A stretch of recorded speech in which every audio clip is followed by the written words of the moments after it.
I finally did it. I finally 100%ed Hyrule Warriors Age of Calamity. This was a very interesting game, to say the least. And I want to talk about the 100%, how to get the 100%, and pretty much how I got there, and, you know, my experiences. So it's going to be kind of like a 100% completion slash review of this game because this game was very interesting to me, and the hype leading up to it may or may not have been worth it. But first and foremost, before we get right into it, appreciate all you guys for the support.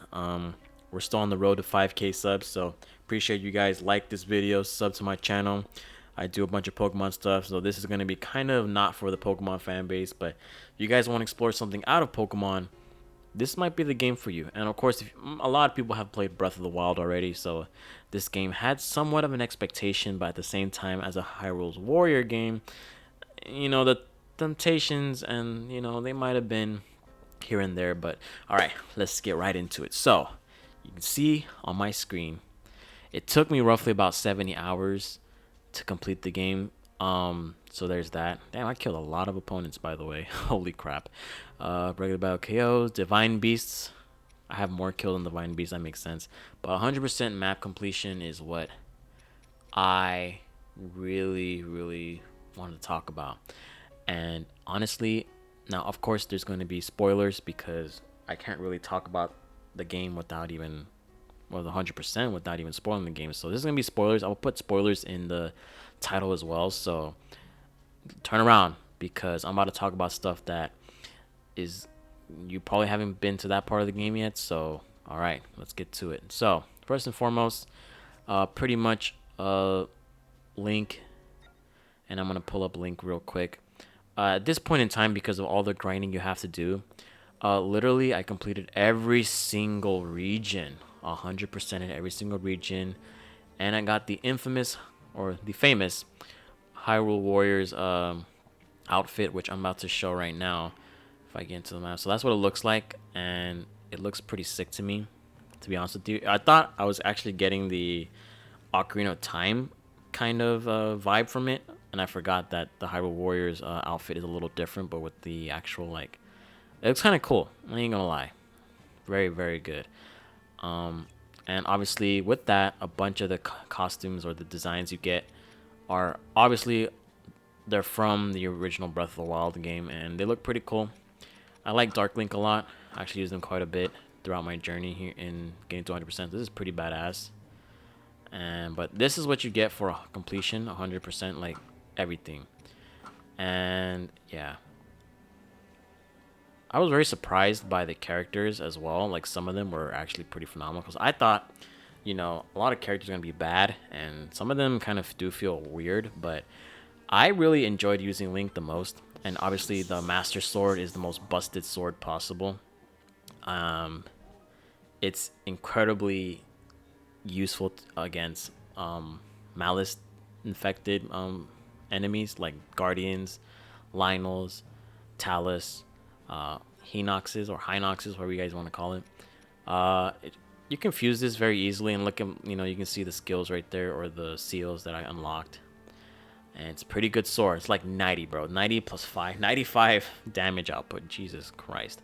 It's level 100 because Link is pretty easy to, level up because he's the go-to guy. He is the guy. Mr. Do-It-All. A second favorite character I liked to enjoy using was Impa. Impa was actually very clean to use as well. I like her moveset. Zelda ends up getting a secondary with the bows, and I kind of didn't like it because a lot of her attacks didn't, hit the enemies directly. So, kind of a bummer. I like the shower of lights the shower of light arrows that she had, which was pretty cool. I mean, I kind of liked it. The healing was pretty good.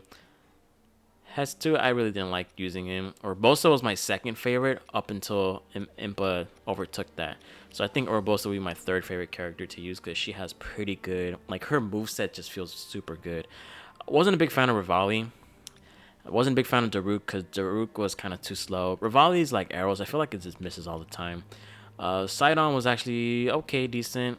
Yunobu, same thing as Daruk, pretty slow to use. Teba, same thing. Riju, I didn't really like using the seal. It just felt like a very weird weapon design. Monk Mask was actually very, very good to use, and I really liked using it. I have him a lot, and very nice, interesting character to play. I wasn't expecting to unlock this character. The Great Fairy is another character I was expecting a lot. I didn't really use her at all. Don't have any opinion. Now the King, wow, the King was actually very fun to use. Obviously, it's a two-handed weapon, so it was very interesting to use that. It's the first time I never used Link for any of like spears and two-handed weapons except for like the challenges, but other than that, like the King was really felt really good to use. So was Master Koga as well. Very, very fun.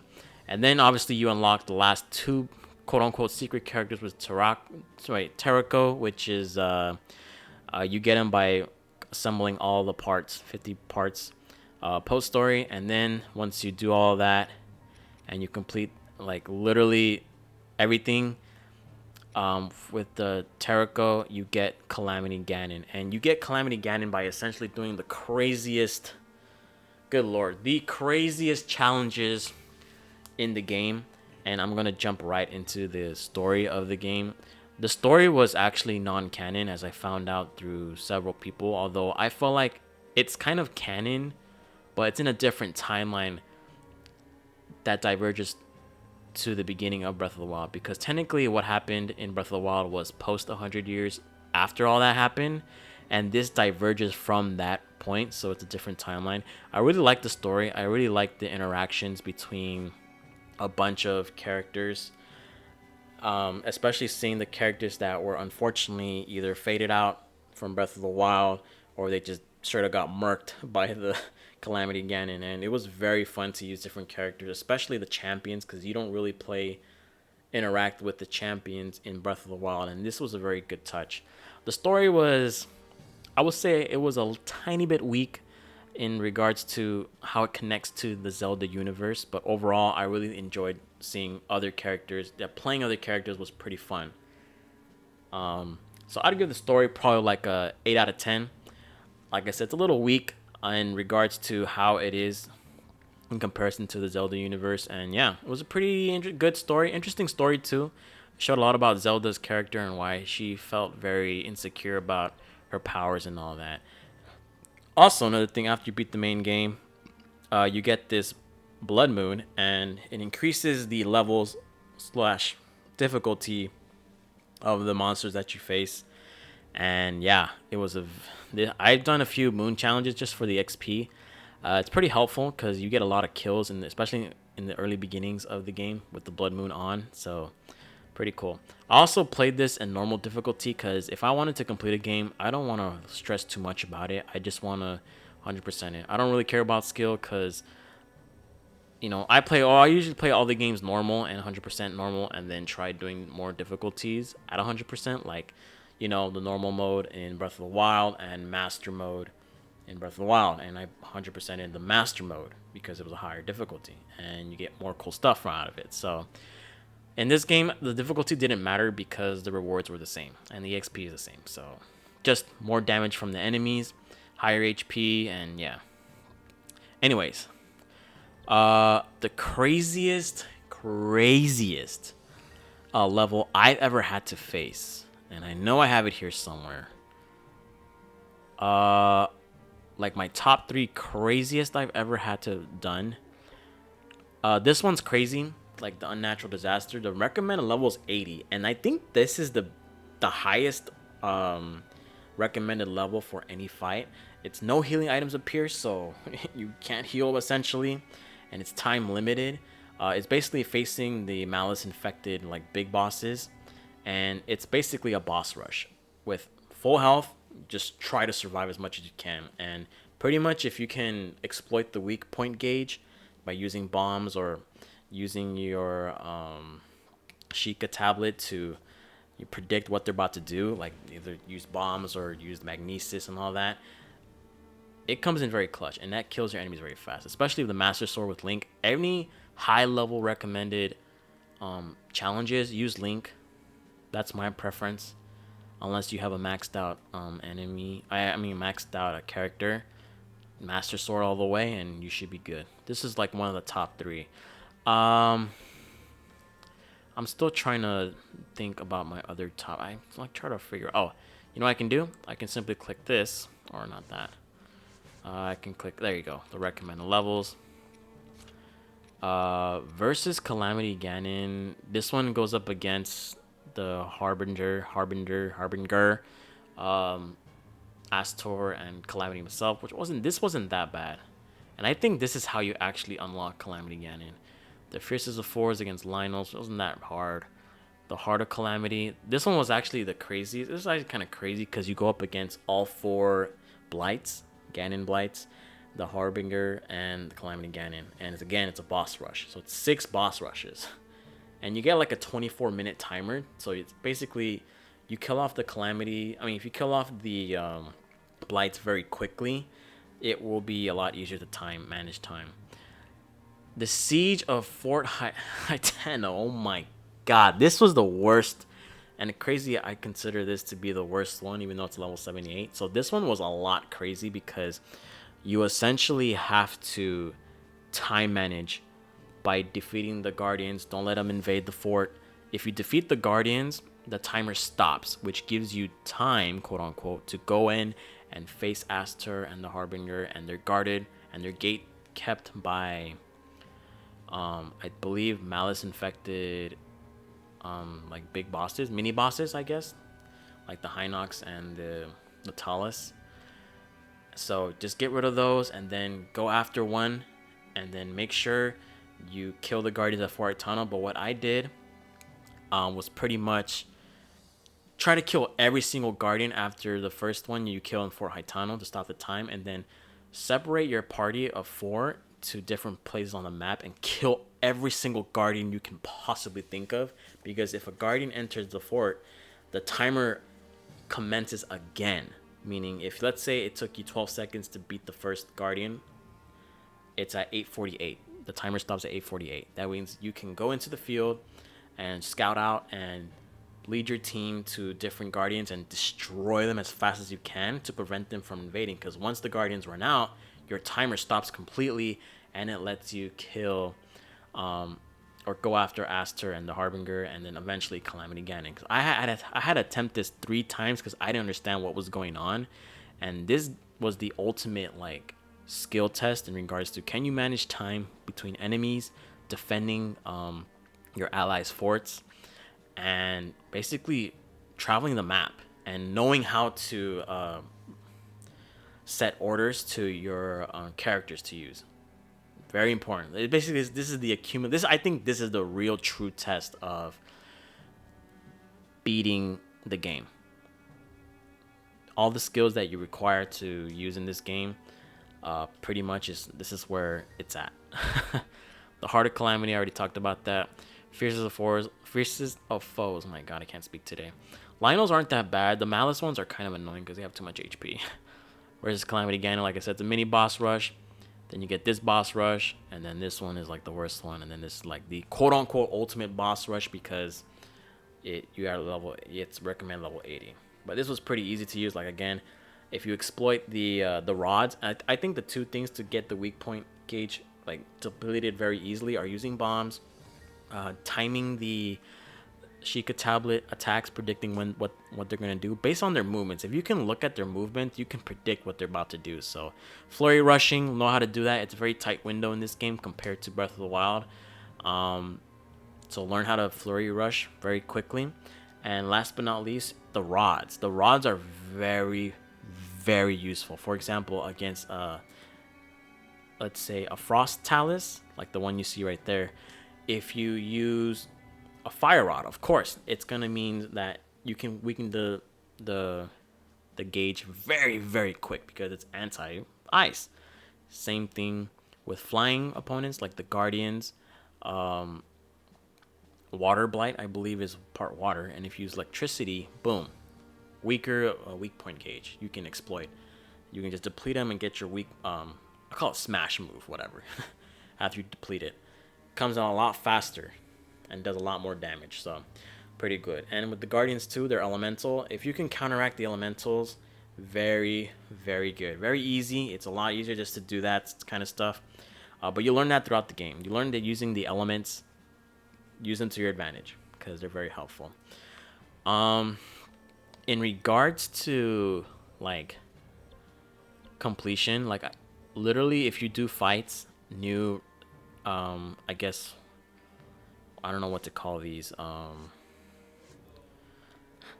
New, I guess, skill sets for or weapon capacity and all that cool stuff for each character pops up, and they require a lot of material. I think having the sensors, um, these sensors here done, you can pretty much hunt for any material you want. Um, and it will show for each one. I can't show it now because they're all complete because they all say complete. But if you're missing, let's say this one for example, or not this one. This one for example required or I think it was one of these required. Let's say Master Koga. One of them requires bananas, and you don't know where to find bananas. You can use the Sheikah sensor to press X, and you can locate whatever challenges or whatever locations have bananas, and you can farm them. I did that for a bunch of Icetail Lizalfos, and pretty much like cores because you need the Guardian parts for Calamity Gannon, which is still insane to even say that Calamity Gannon is a playable character. All in all, I really enjoyed this game quite a bit, and I'd give this game probably an 8.5 out of 10. In regards to a Warriors game, this was pretty good. The only big weaknesses I would say is one, the story is somewhat kind of weak. Kind of expected more from Aster and how Calamity Ganon, their interactions, but of course Calamity doesn't give a damn about Aster. But Aster was a interesting villain. I just feel like maybe there should have been more character development for him, and potentially more relationship character development within the past and future champions. Second is the frame rate. This game is locked at 30 frames per second, which is kind of disappointing. So I played on my 4K TV to get the quote-unquote 60, which that doesn't really change much. But once you start beating a lot of enemies, or a lot of enemies are in front of you, and some animations, their frame rates drop quite a bit. Which, yeah, you know how that. You know how I feel about the Switch. I think the Switch is still using outdated technology, and yeah, we need a Pro Switch version very soon. So the frame rates sometimes drop like crazy depending on what you're doing. And third, final weakness is the camera. If you're, pretty much in the corner or locked in an area and you're trying to jump out and you're locked onto a boss or whatever, yeah, good luck. The camera does some crazy stuff. You can't see what your character is doing, and you don't know what you're doing, so you're just spamming buttons to get the hell out of there. So yeah, those are my pretty big weaknesses. But overall, this was a pretty fun experience. Like I said, I'd give it an 8.5 out of 10. And yeah, for me personally, I do love Zelda, the Zelda universe in general, because Zelda's story is one of the few franchises where I enjoy the lore. I love reading. This is like one of the few video game franchises where I enjoy reading or looking up Zelda theories or the lore or what's the story behind characters, Link, the timeline, and all that stuff. So, yeah. Shout outs to Koei Tecmo. Koei Tecmo for actually making a pretty good Warriors game, like I said. Now, there's rumors that there might be DLC, but I don't know. I hope it doesn't require me to collect more Korok seeds, which, by the way, if you were to go through each chapter, make sure you collect the Korok seeds first. Don't be like me and go through the entire game all over again just to collect Korok seeds, which I did. It was pretty fun because you can level up your characters pretty fast. Like, look at my initial team. They're near the Link is level 100, of course, because he's the man himself, and everyone else is like about to hit level 90, which, again, cool. Make sure you take advantage of fusing your weapons pretty early in the game and using the military training camp, because this is your quick level up way, using rupees to get your characters level up very quickly so they can do other challenges, especially those that you don't like doing their challenges because the character is not that great. So take advantage of that and you should be good. So anyways, guys, this is your boy Franklin signing out. Like I said, appreciate this game. Appreciate you guys for listening to this review 100%, all that cool stuff. And yeah, can't wait till Breath of the Wild 2. See you guys on the flip side. Peace.